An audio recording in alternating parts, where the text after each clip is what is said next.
Hello everyone, welcome to our channel Topical Talks for a new tutorial video. And in this video, we will learn how to delete creations on Roblox. So firstly, we need to open our browser and in the search panel type a Roblox, then open the Google search. After that, we need to go to the Roblox website.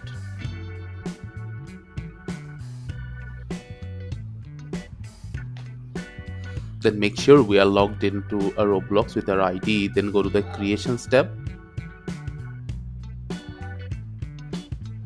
Now from the left side, click on Creations.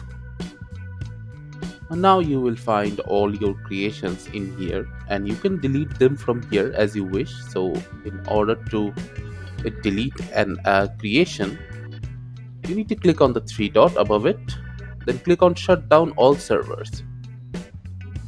Now by clicking on Shut Down All Servers, all of the servers will be removed and the game will no longer exist.